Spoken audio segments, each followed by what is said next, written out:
ओए जादुई पेड़, मेरे पीछे भेड़िया पड़ा है, तो मुझे बचा लेना। ओए जादुई पेड़, मेरे पीछे भेड़िया पड़ा है, वो आज मुझे मार देगा, तू मुझे बचा ले।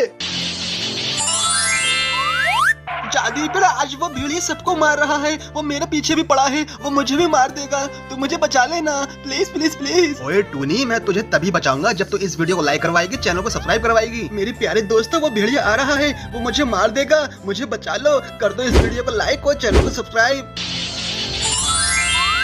ओए जादुई पेड़, आज मुझे कुछ नहीं मिला खाने को, इसलिए मैं आज तेरे पेड़ पर लगे हुए फल खाऊंगा। ओए भेड़िए, अगर तूने एक भी कदम बढ़ाया तो मैं तुझे बकरी बना दूंगा। ओए क्या कहा, बकरी?